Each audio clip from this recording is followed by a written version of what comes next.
अभी तक जो हमने कंडीशंस चेक की है वो सिंपल हैं, परंतु यदि हमारे पास बहुत सारी कंडीशंस इकट्ठी हो तो उस केस में हम नेस्टेड इफ का प्रयोग कर सकते हैं, जिसमें हम एक इफ के अंदर दूसरा इफ प्रयोग करते हुए कंडीशंस को चेक कर सकते हैं। जैसे उदाहरण के तौर पे इस टेबल को देखें। मान लीजिए मार्क्स किसी स्टूडेंट के 80 के बराबर या 80 से अधिक आते हैं तो डिवीजन उसकी मेरिट बनती है। यदि उसके मार्क्स 60 के बराबर या 60 से ऊपर आते हैं और 80 से नीचे आते हैं, 80 से नीचे आते हैं तो फर्स्ट डिवीजन। यदि उसके मार्क्स 40 से ऊपर और 60 से नीचे आते हैं तो सेकंड डिवीजन। और यदि उसके मार्क्स 40 के बराबर या 40 से कम आते हैं तो उसको फेल माना जाता है। इस चार्ट के अनुसार हम इस प्रोग्राम को देखते हैं if51.cpp के नाम से। इस प्रोग्राम को हमने नेस्टेड इफ की सहायता से बनाया है, जिसके अंतर्गत हम एक इफ के अंदर कंडीशन चेक करते हुए दूसरा इफ को प्रयोग कर सकते हैं और दूसरे इफ में भी चेक कर सकते हैं कंडीशन। और इसका अर्थ यह है कि इफ ब्लॉक के अंतर्गत एक और इफ और फिर उस ब्लॉक के अंतर्गत एक और इफ कंडीशन का प्रयोग किया जा सकता है, जैसे हम इस एग्जांपल के द्वारा अध्ययन करते हैं। यहाँ यदि आप देखें तो सबसे पहले दो header files void main block को ओपन कर दिया गया है।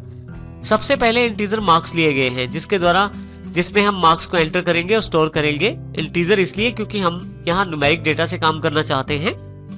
उसके पश्चात यहाँ पे यूजर से मार्क्स एंटर करवाए गए हैं। एंटर योर मार्क्स, यूजर जो मार्क्स एंटर करता है उसको सिन के द्वारा मार्क्स वेरिएबल में स्टोर कर दिया जाता है। अब यहाँ पे सबसे पहले इफ सेक्शन, ये वाला सेक्शन आप यदि देखें तो हमारे पास मार्क्स को चेक किया जाता है कि क्या वो 80 के बराबर या 80 से ज्यादा हैं, और यदि हैं तो you have got merit. If वाला ब्लॉक एग्जीक्यूट हो जाएगा और उसके पश्चात प्रोग्राम हमारा खत्म हो जाएगा। परंतु यदि 80 से कम है मार्क्स तो उस केस में हमारे पास एल्स ब्लॉक एग्जीक्यूट होगा। यदि आप एल्स ब्लॉक को देखें तो यहां तक, यहां से लेके एल्स ब्लॉक सारा ये जो है, यहां से लेके यहां तक सारा एल्स ब्लॉक है हमारे पास। इसका अर्थ ये हुआ कि अब एल्स ब्लॉक एग्जीक्यूट होगा यदि 80 से कम नंबर है। परंतु जैसे ही एल्स ब्लॉक में आते हैं हमारे पास एक और इफ अवेलेबल हो जाता है, जो ये चेक करता है कि क्या मार्क्स 60 से ऊपर हैं और 80 से नीचे। क्योंकि यहाँ दो कंडीशंस लगाई गई है, इसके लिए हमने यहाँ लॉजिकल एंड ऑपरेटर का यूज किया है, जिसका अर्थ है कि दोनों कंडीशंस ट्रू होनी चाहिए, अर्थात मार्क्स 60 के बराबर या ऊपर होने चाहिए और 80 से नीचे होने चाहिए। यदि दोनों कंडीशंस ट्रू होंगी तो हमारे पास ये वाला मैसेज प्रिंट होगा, you have got first division. यदि दोनों में से कोई भी कंडीशन फॉल्स होगी तो फिर ये प्रिंट नहीं होगा और नीचे वाले एल्स में चला जाएगा, जो कि इस इफ के साथ कनेक्टेड है। अब हमारे पास यदि मार्क्स 60 से ऊपर या बराबर हैं और 80 से नीचे हैं तो आपके पास आउटपुट प्रिंट हो जाएगी, you have got first division. अन्यथा एल्स ब्लॉक को फिर से एग्जीक्यूट किया जाएगा। अब ये जो एल्स ब्लॉक है ये इस इफ का है और ये एल्स ब्लॉक हमारा यहां से लेके यहां तक अवेलेबल है। अब हमारे पास जैसे ही इस एल्स में आते हैं तो नेक्स्ट फिर से हमारे पास एक इफ कंडीशन और अवेलेबल हो जाती है, और यहां कंडीशन है कि यदि मार्क्स 40 के बराबर या उससे ऊपर हो और मार्क्स 60 से नीचे हो। फिर से हमने यहाँ एंड ऑपरेटर लिया है। दोनों कंडीशंस यदि ट्रू हो, हमारे मार्क्स 40 के बराबर या ऊपर हो और 60 से नीचे हो, यदि ये दोनों कंडीशंस ट्रू हो तो हमारे पास मैसेज अवेलेबल हो जाएगा, you have got second division. नहीं तो फिर से एल्स ब्लॉक। अब डिपेंड करता है मार्क्स में क्या इनपुट है, उसके आधार पे यदि 40 और 60 के बीच मार्क्स हैं तो हमारे पास ये मैसेज आ जाएगा, अन्यथा एल्स ब्लॉक आ जाएगा, जो कि लास्ट वाली कंडीशन को सेटिस्फाई करता है, जिसमें 40 से कम मार्क्स होते हैं तो appear again in same class का एक मैसेज अवेलेबल हो जाता है। अब इसको यदि हम ध्यान से देखें प्रोग्राम को तो यहाँ पे इफ एल्स में नेस्टेड इफ का प्रयोग किया गया है। पहले इफ को चेक किया जाता है, यदि कंडीशन फॉल्स है तो एल्स में आ जाते हैं, एल्स में फिर से एक इफ प्राप्त हो जाता है हमें। अगर इफ की कंडीशन ट्रू है तो एफ वाला पार्ट, नहीं तो फिर से एल्स वाला पार्ट। इस एल्स में फिर से हमारे पास एक इफ अवेलेबल हो जाता है, फिर से वही प्रक्रिया। इस प्रकार हमारे पास एक इफ के अंदर दूसरा, दूसरे इफ के अंदर तीसरा, तीसरे के अंदर हमने नेक्स्ट इफ को प्रयोग किया है। इस प्रकार से हमने एक सीरीज बनाई है जिसमें नेस्टेड इफ काफी सारे शामिल किए हैं। और अब हम इसको प्रैक्टिकल करके देखते हैं प्रोग्राम को। आइए अब हम इस एग्जांपल को प्रैक्टिकल रूप में करके देखते हैं। हमारे पास पहले से प्रोग्राम ओपन है if51.cpp।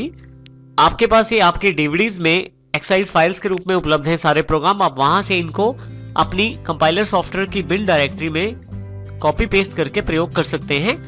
यहाँ पे सबसे पहली दो लाइनें सामान्य हैं जो iostream और conio.h हैं। उसके पश्चात void main ब्लॉक को ओपन किया जाता है। नेक्स्ट हमारे पास मेन यहाँ पे एक इंटीजर मार्क्स को डिक्लेयर करवाया गया है। उसके पश्चात यूजर के द्वारा मार्क्स को इनपुट करवाया गया है। यूजर जो इनपुट देता है उसको सी इन के द्वारा मार्क्स वेरिएबल में स्टोर करवा दिया जाता है। सबसे पहले यहाँ पे इफ के साथ ये चेक किया जाता है कि क्या मार्क्स हमारे पास 80 से ज्यादा है। यदि ज्यादा है तो यहाँ पे यू हैव गॉट मेरिट का मैसेज अवेलेबल हो जाएगा और फाइनली हमारा प्रोग्राम खत्म हो जाएगा यहाँ पे। परंतु यदि मार्क्स हमारे 80 के बराबर या 80 से ज्यादा नहीं है तो उस केस में एल्स ब्लॉक एग्जीक्यूट होगा। यदि आप एल्स को ध्यान से देखें तो यहां से लेके यहां तक ऊपर से नीचे तक सारा ये एक ही एल्स है जो पहले इफ के साथ अटैच है। जैसे ही आप इस एल्स के अंदर आते हैं तो आपके पास एक और इफ अवेलेबल हो जाता है जिसमें ये एल्स अवेलेबल है। परंतु पहले हम इफ की बात करते हैं। यहां पे हमारे पास यदि मार्क्स 60 के बराबर या ज्यादा है 60 से और साथ में मार्क्स 80 से कम है, साइन को एंड ऑपरेटर के रूप, यहां देखिए हमने एंड ऑपरेटर लिया है। यदि दोनों कंडीशंस ट्रू रहेंगी तो ही हमारे पास ये एग्जीक्यूट होगा जिसका मैसेज आएगा you have got first division, अन्यथा हमारे पास एल्स ब्लॉक एग्जीक्यूट हो जाएगा। एल्स में देखिए फिर से एक इफ का प्रयोग किया गया है। यदि मार्क्स 40 से ऊपर या बराबर है और साथ में मार्क्स 60 से कम होने चाहिए तो हमारे पास you have got second division, अन्यथा appear again in same class का मैसेज अवेलेबल हो जाएगा। अब हम प्रैक्टिकली इस प्रोग्राम को रन करके देखते हैं कंट्रोल F9 के साथ। देखिए आपके पास सबसे पहले मार्क्स पूछे जाते हैं। मैं यहाँ 85 मार्क्स एंटर कर देता हूं तो यू हैव गॉट मेरिट और प्रोग्राम जो है आपका एंड हो जाता है यहाँ पे। फिर से कंट्रोल F9, आपकी बार 65, you have got first division.